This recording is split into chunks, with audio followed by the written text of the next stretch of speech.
हाँ तो दोस्तों, दो फिल्म का अपडेट देने वाले हैं इस वीडियो में, जो कि भोजपुरी फिल्म बहू रानी सास महारानी, इस फिल्म का आप सभी को हम अपडेट देने वाले हैं। और एक और फिल्म है जो कि आप सभी के बीच यूट्यूब पे रिलीज किया जाएगा। इन दोनों फिल्म का अपडेट देने वाले इस वीडियो में, तो इस वीडियो को पूरा एंड तक देखते रहिएगा। और जो लोग अभी तक इस चैनल को सब्सक्राइब नहीं किए वो सब्सक्राइब कर दे। अगर फेसबुक पे देख रहे हैं तो इस पेज को फॉलो कर दे इसी तरह खबर के लिए। हाँ तो दोस्तों, सबसे पहले बताने वाले एक फिल्म है जिस फिल्म का नाम होने वाला बहू रानी सास महारानी।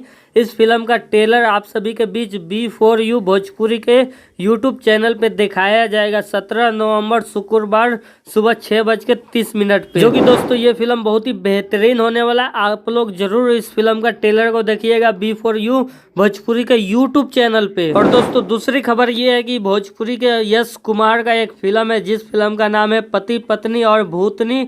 इस फिल्म को आप सभी के बीच यूट्यूब पे रिलीज किया जाएगा, जो कि फुल मूवीज आप सभी के बीच रिलीज किया जाएगा 17 नवंबर सुबह 9 बजे इंटरटेन रंगीला के यूट्यूब चैनल पे। तो दोस्तों इस फिल्म का फुल मूवीज देखने के लिए आप सभी को 17 नवंबर सुबह 9 बजे देखना पड़ेगा। इंटरटेन रंगीला के यूट्यूब चैनल पे ये फिल्म आ जाएगा। और दोस्तों इस फिल्म का अगर आप लोग ट्रेलर नहीं देखे तो इसका ट्रेलर आप सभी के बीच यूट्यूब पे आया हुआ है, तो आप लोग जाके इसका ट्रेलर देख सकते हो। ये बहुत ही बेहतरीन फिल्म होने वाला और तहलका मचाएगा ये यूट्यूब पे, जो कि यश कुमार का ये फिल्म है। तो दोस्तों आप लोग इसी तरह का न्यूज़ देखने के लिए इस चैनल को सब्सक्राइब एंड फॉलो कर दे। अगर फेसबुक पे आप लोग देख रहे हैं तो इस चैनल को फॉलो जरूर करें।